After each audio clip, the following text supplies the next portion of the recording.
Senhor Deus não permitir. Deus deu, Deus tira, assim disse Jó, quando soube de todas as notícias que vinham caindo sobre a vida dele, sobre a vida dos seus filhos, dos seus gados, dos seus servos. O Jó, ele simplesmente rasga as suas vestes e fala: o Senhor deu, o Senhor tira. Muitas vezes, quando Deus nos dá as coisas, nós nos alegramos e dizemos: foi por luta, foi por choro, foi por humilhação. Mas quando algo sai do controle que nós perdemos, nós não queremos acreditar, nós colocamos a culpa em Deus e perguntamos: Senhor, por que o Senhor tirou? Por que o Senhor permitiu? Por que o Senhor não fez na casa do ímpio, mas fez na minha casa? Senhor, eu te busco, eu te louvo, eu te adoro, mas o Senhor vem tirar de mim, não do vizinho, não do ciclano, não do beltrano. Ei, entenda uma coisa: quando Deus quer contar, quando Deus quer provar sua fidelidade, a sua fé, quando o Senhor quer provar aonde está o seu coração, Ele não vai na casa do vizinho, Ele não vai na casa do seu parente, mas Ele vai na sua casa para provar a sua fé, para ver aonde está o seu coração. Jó simplesmente, ele tinha tudo, não tinha necessidade de nada, mas vem sobre ele um grande mal, e vem depois disso todos uma doença, a qual ele tem que se coçar com um caco de vidro, ou ele tem que se coçar com um caco de bloco, de tijolo, de telha. E quando tudo isso acontece, chega aquelas pessoas que sentavam à mesa junto com Jó. Aquelas pessoas que sentavam com ele, comiam do bom, de melhor, davam risada. Jó mostrava toda a sua riqueza, mostrava tudo o que o Senhor tinha feito por ele. E aí, quando acontece sobre Jó todas essas coisas, as pessoas começam a olhar para Jó com um olho diferente, acusando ele, apontando ele, dizendo que ele estava em pecado, dizendo: se todo esse mal veio porque Jó está em pecado, se todas essas coisas aconteceram porque ele fez algo errado. Ei, quando alguma coisa tem que acontecer na minha e na sua vida, não é porque pecamos, não é porque erramos, mas é porque o Senhor quer saber se diante da bonança, da alegria, da felicidade, você vai estar com o coração voltado em Deus.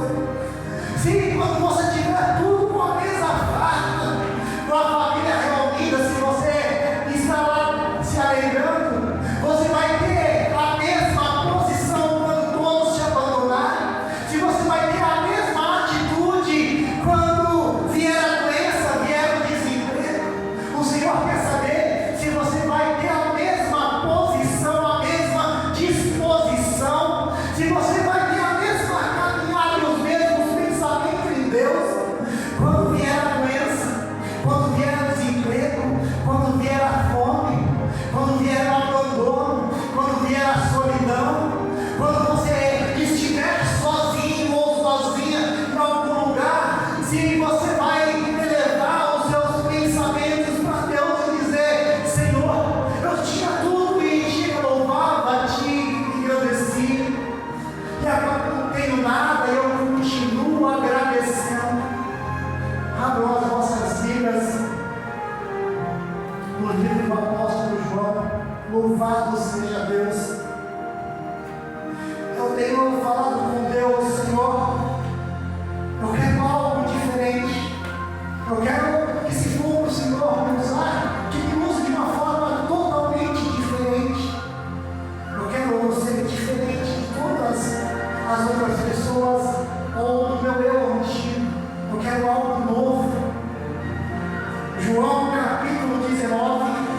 Louvado seja Deus. A minha Bíblia está com as Escrituras. Louvado seja Deus. Com as palavras diferentes, que é palavras de risada, para um entendimento de outra forma. Louvado seja Deus. João capítulo 19. Louvado seja Deus.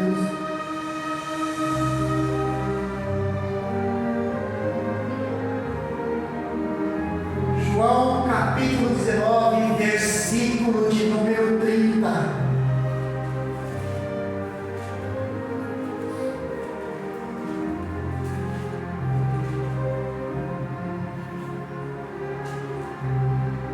Hoje, culto de Santa Ceia, domingo de Páscoa, louvado seja Deus. Versículo de número 30 de João 19, que diz: quando Jesus tomou o vinagre, disse: está consumado. E ele, inclinando a cabeça, entregou o seu espírito. Quando Jesus tomou o vinagre, disse: está consumado. E inclinando a sua cabeça, ele entregou o seu espírito. Somente esse versículo, louvado seja Deus. Quando estamos no nosso local de trabalho, nós procuramos entregar tudo. Terminar o trabalho, chegar no horário, ou até mais cedo, fazer o nosso trabalho e às vezes para poder fazer uma média com o chefe, para poder mostrar serviço, nós queremos fazer até um serviço que não é nosso. Quando estamos no serviço, nós entregamos até um pouco além, porque nós queremos ser bem vistos, porque almejamos a honra.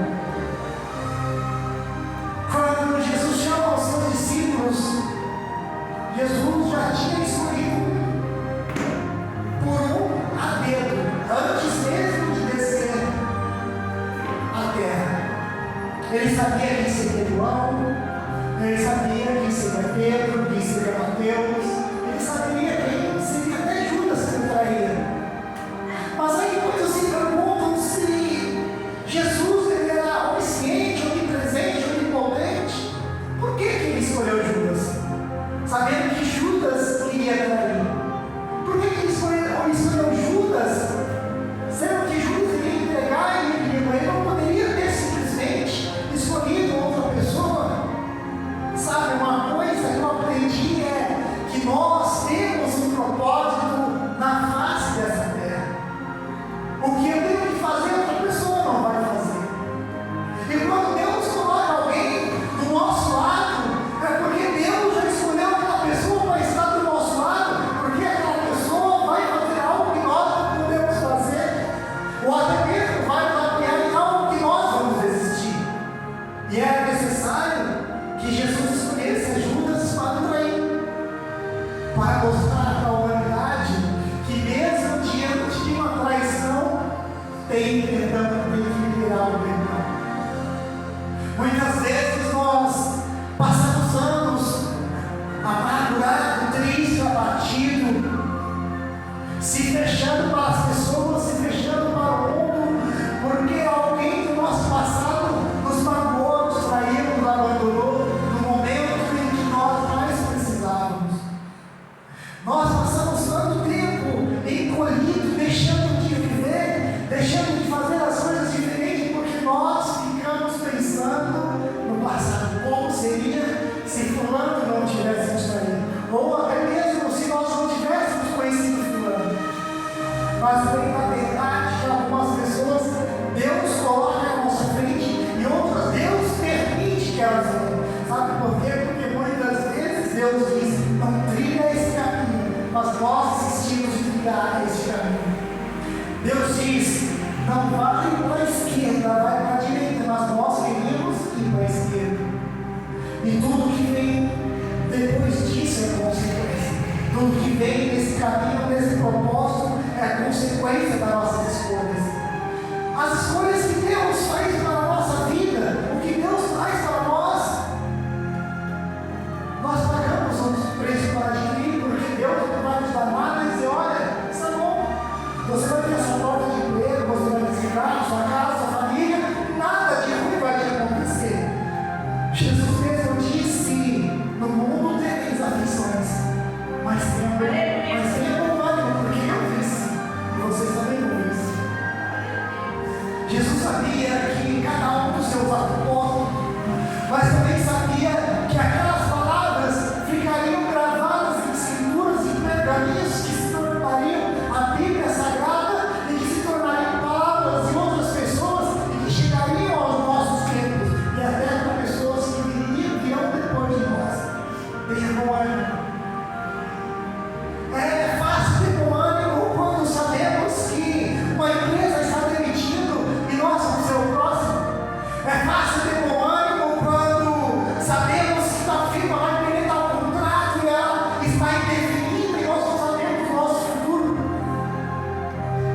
fácil ter bom ânimo quando alguém chega e perde de volta. É fácil ter bom ânimo quando alguém chega, ó, eu vi fulano te traindo.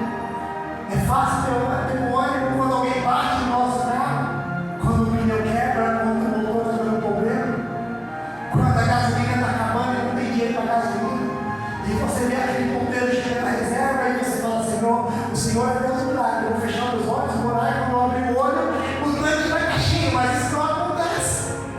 É fácil ter bom ânimo quando você está em um determinado local, o carro quebra e você não sabe o que fazer. Não é bom ânimo, mas o Senhor Jesus disse, tenha bom ânimo, porque eu venci.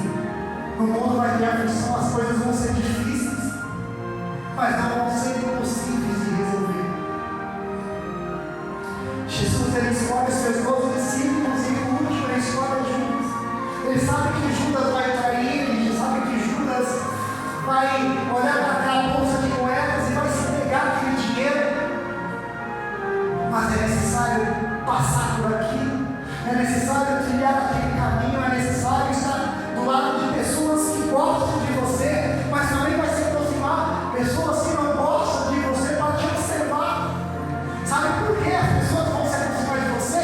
Porque você está fazendo certo, você está dando fruto, e a pessoa vai querer ver o que você faz para tentar puxar o seu tapete, para tentar arrancar o seu carro, para levar mal fama de você, no seu primeiro erro, para poder falar mal de você para outra pessoa, para que a sua credibilidade vai lá embaixo. Pessoas de má índole vão se aproximar de você e de mim para tentar achar o nosso ponto fraco e dizer, olha fulano, se você falar isso, se você fizer isso, a pessoa vai perder a linha, a pessoa vai errar e há uma oportunidade de você tomar o cargo dessa pessoa. Vai ter pessoas que vão te apoiar no momento de dificuldade. No momento que você estiver chorando, alguém vai chegar do lado e não vai falar nada, não vai perguntar por que você está chorando, não vai perguntar quem te feriu, não vai perguntar se você precisa de alguma coisa, não. Essa pessoa vai vir, sentar do seu lado e vai te observar vai chorar com você e vai esperar o momento de você dizer o que está lhe incomodando, o que lhe fez chorar, porque muitas vezes nós queremos isso. Alguém que chega do nosso lado e não questione, não pergunte, não fale nada, mas alguém que chega do nosso lado e se compadeça com as nossas dores. Mas também, essa pessoa que se compadece das nossas dores, desses momentos difíceis, é aquela que nós deveremos chegar no momento em que tudo está dando certo, chegar para ela e dizer, olha, as coisas estão dando certo. Ah, mas eu não devo dizer quando as coisas estão bem. Não, tem sim, sabe por quê? Porque no momento que você estava chorando, precisando de alguém apenas para ouvir, para sentar do seu lado, tem alguém que se isolar e ficou observando, que se compadeceu da sua dor. São as pessoas que merecem a sua e a minha atenção. Pedro é um homem do ramo, um homem ignorante, um homem que ficava bravo com tudo, um homem que saía chutando tudo, era um homem que, se pudesse, ele passava a espada, atravessava e arrancava o coração de todos os soldados romanos que tentassem se aproximar de Jesus. Mas era o jeito de Pedro. E Jesus o negou? Não. Jesus chegou para ele e disse assim, Pedro, você tem que mudar, não? Jesus foi andando com ele lado a lado, porque sabia que o momento dele mudar iria chegar. Pedro, tu me amas? Não, Senhor. Pedro, tu me amas? Não, Senhor. Pedro, tu me amas? Não, eu já disse que te amo, não, mas Senhor, tu sabes que eu te amo. Apacenta as minhas ovelhas. Mas o que era apacentar as ovelhas? E o Senhor Jesus dizia para Pedro, olha, cuida do meu povo, eu vou partir, vou deixar meu povo, você vai instruir, você vai falar, você vai instruir como se ora, você vai se instruir como se fala, você vai se instruir como se deve andar e se comportar no meio das pessoas que estão procurando matar aqueles que estão comigo. É isso que o Senhor Jesus disse. Apacentar as ovelhas não era para qualquer pastor, não era para qualquer pessoa, não era porque alguém que tinha que tinha capacidade de ser pastor e apacentar ovelhas. Era um cargo que ninguém queria, mas quem sabia fazer, fazia com maestria. Sabe por quê? Porque tinha ovelhas fiéis. Porque tinha ovelhas que, estando no rebanho, queriam ir comer outro pasto. Eram ovelhas que estavam dentro do rebanho, sendo alimentadas, mas queriam beber água em outro rio. Queria ver coisa nova. E às vezes o pastor tinha que deixar aquelas ovelhas e procurar aquela ovelha que fugiu, que escapou. O trabalho de um pastor, nos tempos atuais da igreja, a mesma coisa. É um cargo pesado, um cargo que dá trabalho, porque as ovelhas são difíceis. Porque as ovelhas, como é que se fala, não cruza o braço, mas a ovelha cruza o braço. Não dá risada, fica certo, mas a ovelha dá risada. Olha, não faz assim, mas a ovelha faz assim. E as ovelhas são difíceis. Quando se começa a envelhecer, a passar o tempo e se adquirir mais experiência, aquelas ovelhas vão ver que aquelas instruções eram para o bem e não para o mal. E se tivesse aprendido um pouco antes, teria as coisas sido um pouco mais fácil, a experiência teria sido mais rápida. Mas às vezes é necessário que cada ovelha vai para um pasto diferente, como uma grama ruim passa mal no estômago. Que cada ovelha vai para um outro rio diferente, mesmo claro que não presta, e começa a estudar por um mau caminho, para ver que aquele pastor, quando diz não vai, ele vai e acaba vendo que não é o bom lugar que ele deveria estar a mão de pastor. Judas é um homem que queria mais dinheiro, que por ele o Senhor Jesus poderia fazer as suas curas, os seus milagres por dinheiro. Ele queria que Jesus se sentasse numa cadeira e tivesse uma mesa e Judas ficasse do outro. As pessoas diziam: olha, eu vim minha cura, eu sou coxa, não quero nada. Jesus curava e recebeu o médico. Olha, eu sou paralítico. A pessoa voltava a andar e Judas recebia. Olha, minha filha morreu, ressuscita, trazia o caixão, a filha morre, então Jesus estava apagado. Judas queria ser assim, mas a missão de Jesus era diferente. E quando Judas começou a ver que o Senhor Jesus ele curava, fazia as coisas não com dinheiro, ele começou a se revoltar. E quando ele viu uma oportunidade de ganhar um pouco mais de dinheiro para entregar Jesus, ele foi entregou. E quando ele viu que ele fez algo que não deveria ter feito, que lhe bateu o arrependimento, ele jogou aquele dinheiro, aquelas moedas, e ele se enforcou. Sabe quando nós se enforcamos? Quando nós fazemos as coisas que não agradam a Deus, nós estamos se enforcando. Nós se enforcamos quando percebemos que estamos fazendo as coisas que não agradam a Deus e não nos arrependemos. A corda aperta por nós. Nos enforcamos quando fazemos as coisas que não agradam a Deus, não nos arrependemos, não nos humilhamos e não pedimos perdão a Deus. Aí a corda quebra o pescoço. E quando Judas viu que tinha feito algo errado, ele se enforcou, quebrou seu pescoço.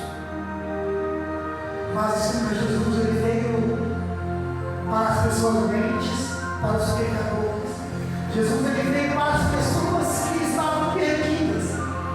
Porque aquelas pessoas que estavam esperando pelo Messias, aquelas pessoas que tinham conhecimento de que Deus curava, de que Deus amava, mas que Deus também era Espírito, que Deus também era justiça, e que sabiam que o tempo de Deus vinha.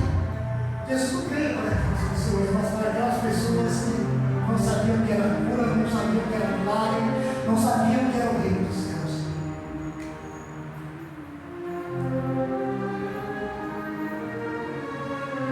Jesus chamou a Mateus, o homem estudado, o homem com conhecimento, porque sabia que Mateus poderia aprender muito mais do que já sabia e escrever todas as suas palavras, escrever tudo o que ele fazia, o que ele falava, para que ficasse até as nossas gerações, para que pudéssemos entender de que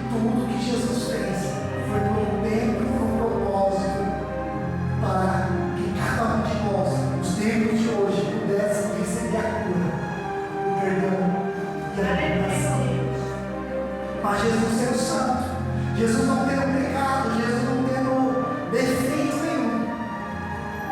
Por que ele morreu como um pecador, como eu e como você?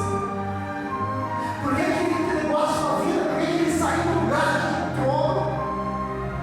Reluzente, trono reluzente, aonde os anjos subiram e desceram do outro lado, aonde as ruas eram de ouro, o mar de cristal, os rios de cristal, aonde ele via aquelas pessoas que já haviam morrido e ficavam lá dizendo: Santo, Santo, Santo, Santo é o Senhor, e toda a glória é do Senhor dos exércitos. Ele saiu do lugar de trono daquilo para vir para uma terra aonde ele sabia que as pessoas não iriam acreditar, aonde as pessoas iriam perseguir, aonde as pessoas iriam humilhar, aonde as pessoas iriam chicotear, iriam lhe colocar uma espinha, iriam fazer gozações e dizer: aqui o rei dos reis.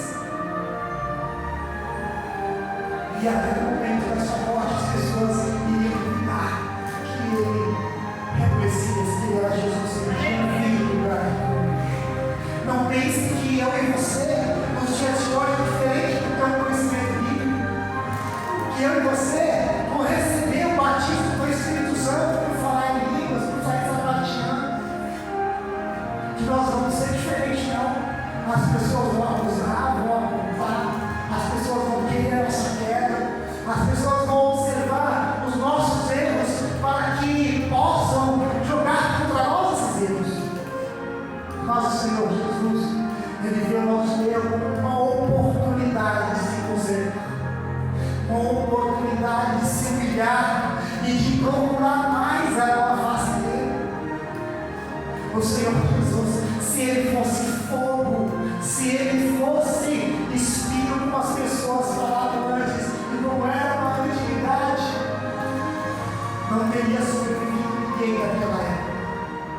Porque no momento que chegaram ele para poder prender ele da primeira vez, e que ele disse: não é o tempo, que ele saiu no meio da multidão como se nada tivesse acontecido. Se Jesus fosse realmente fogo, ele teria consumido todas aquelas pessoas naquele primeiro momento para mostrar que ele era Deus. Ou simplesmente ele teria deixado que o jogasse no precipício, ou simplesmente que o tentasse pegar e ele poderia sair levitando, voando, para mostrar que ele é Deus. Não, ele disse: ainda não é o momento, e ninguém ousou de tocar nele. E até os que tocaram ficaram com os olhos arregalados. Como que pode um homem dessas pessoas que têm temor não conseguir nem tocar? Pode observar que não era qualquer pessoa que tocasse em Jesus. Aquela mulher, mesmo com fluxo de sangue, mesmo doente, sendo rejeitada, sendo renegada, mesmo tentando se aproximar de Jesus, e quando lhe jogaram no chão, ela disse: eu vou me aproximar de Jesus, eu vou tocar em cima na pontinha na hora do seu discípulo, vou segurar. Pode ver que não era qualquer pessoa que tocava em Jesus. Para tocar em Jesus tinha que ter fé, e tinha que deixar o Senhor Jesus se aproximar. Ele não se aproximava e não entrava em qualquer casa. Mas Zaqueu subiu uma árvore para ver Jesus, e Jesus foi para a casa dele. Sabe por quê? Porque era necessário o Senhor Jesus mostrar que ele não ia entrar na casa daqueles que já tinham conhecimento, daqueles que conheciam a Deus, mesmo em suas orações, mas era necessário entrar na casa de um samaritano, um rejeitado pelos próprios cristãos. Sim, porque nós cristãos, hoje, nós, até pessoas de centro de Umbanda, de pessoas que têm muito dinheiro, que têm alto salário, tem tudo, nós rejeitamos essas pessoas. Nós ficamos abismados. Como que pode fulano participar de centro de Umbanda? Como que pode fulano ficar sexta, sábado, domingo numa festa e ter uma boa casa, ter 3, 4 casas de aluguel? Como que pode fulano adorar santo, fazer sinal da cruz, ter santo em toda a casa, e o Senhor fazer ele prosperar? E eu Eu vou na igreja no domingo, oro, jejuo, e estou matando, e não tenho carro, estou andando a pé. Mas Jesus quer que nós tenhamos um olhar diferente para essas pessoas. Porque se Jesus olhou diferente para Zaqueu, se Jesus olhou diferente para Judas que queria trair, se Jesus olhou diferente para aquela mulher de frutos do sangue, se Jesus se mostrou diferente até para aquela mulher no poço, por que nós não podemos olhar diferente para as pessoas que não conhecem Deus? Porque uma coisa é conhecer a Deus de ouvir falar, mas outra coisa é conhecer a Deus de ter uma convivência com Ele. Uma coisa é conhecimento de ler a palavra, de todo dia ler um salmo, versículo da Bíblia, aleatoriamente em qualquer lugar, mas outra coisa é o conhecimento de você ler, de você orar, de você sentir o abraço do Espírito Santo de Deus e de Deus falar diretamente com você.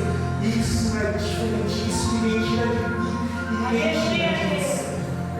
Mas o ímpio, ele pode adorar outro Deus, ele pode fazer sinal de cruz, ele pode ter muitos santos na sua casa, ele pode ter muitas casas de aluguel, ele pode viajar todo ano, todo final de semana, mas ele não tem o conhecimento do Espírito Santo e de falar com Deus como eu e você temos a oportunidade de fazer todos os dias.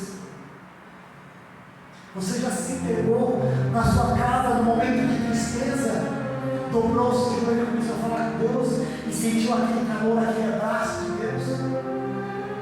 Se já ímpio, ou aquele que ora a Deus, ele não tem essa oportunidade, essa graça, porque a graça de sentir o Espírito Santo de Deus não é dado para qualquer pessoa, mas só para aqueles que buscam e creem em Jesus, que Ele veio para curar, salvar e libertar. Quando Jesus está no monte e que é chegada a hora, Ele passou já a madrugada orando. Ele já passou a madrugada entregando a sua alma, o seu espírito. Ele já passou ali chorando que suas lágrimas, o seu suor se convertiam em gotas de sangue. E quando se aproximava o momento, ele orava mais intensivamente. Quando chegou a hora, esse irmão vai chegar na hora. E ele viu aquela multidão e ele permitiu que o soldado lhe tocasse. Ainda veio Pedro, ainda mais uma vez com sua espada, sacou a espada e cortou a orelha do soldado. Jesus disse: Pedro, não é assim que se faz. Você está comigo, andando comigo há tanto tempo, ainda não orelha, coloca a orelha no lugar. Era possível que uma orelha cortada voltasse para o lugar como se não tivesse acontecido. Não era possível. Mas Jesus o fez. Imagina aquele soldado que teve a orelha arrancada, de repente aquela orelha colocada novamente, como se não tivesse acontecido. Será que aquele soldado não creu? Não acreditou que aquele era o Messias, era o Rei dos Reis? Porque seria impossível não acreditar com esse sinal. É impossível não acreditar que o Senhor Jesus era o Rei dos Reis com aquele acontecimento. Jesus é levado a julgamento. Ele é chicoteado que aquele chicote que tinha aquelas pontas, que tinham lanças, que tinham como se fossem anzóis que rasgavam a sua pele, que toda vez que o soldado chicoteava, puxava um pedaço da sua pele. Imagine uma vara amarrada na ponta do couro, e aquele couro na sua ponta colocado como se fosse um anzol, que eram 9 pontas, e cada ponta arrancava um pedaço da sua carne. Ou seja, cada chicote que tomava, e cada batida tomava 90 chicotadas. Imagina ele tomando 90 chicotadas. E saía pele, saía sangue, mesmo assim ele não dizia mais porque ele tinha um objetivo. Depois novamente ele é levado, preso, sua veste é arrancada.